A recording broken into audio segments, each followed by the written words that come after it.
Polisi lagi, polisi lagi. Oke, Mimin bakalan ngebahas sejarah polisi dan apa yang akan terjadi bila polisi di Indonesia dibubarkan. Tentu bakalan banyak kejahatan dong. Ada juga polisi yang jahat. Enggak dong.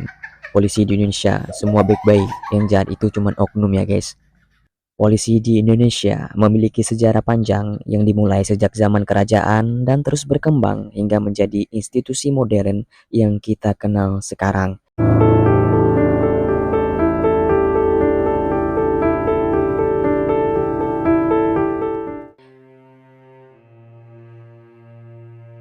Pada masa kerajaan Majapahit, terdapat pasukan pengamanan yang disebut Bayangkara yang bertugas melindungi raja dan kerajaan.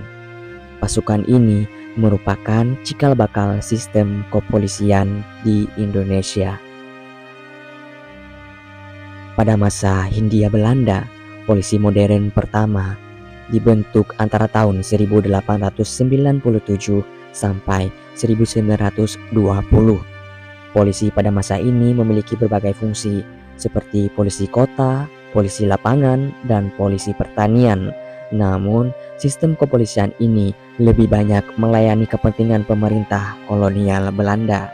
Selama pendudukan Jepang, struktur kepolisian Hindia Belanda dibubarkan dan digantikan dengan polisi militer Jepang. Namun, beberapa pejabat kepolisian pribumi tetap bertugas di bawah pengawasan Jepang.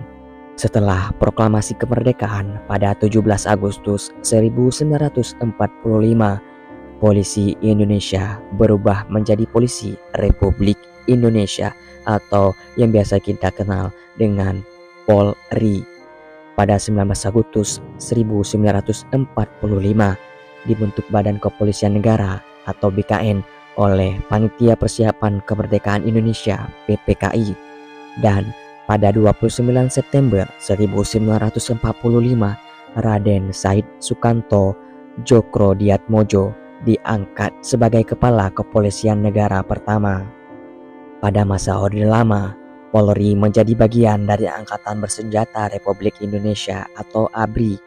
Pada masa Orde Baru, Polri tetap berada di bawah ABRI dan memiliki peran ganda sebagai aparat keamanan dan ketertiban serta bagian dari pertahanan negara.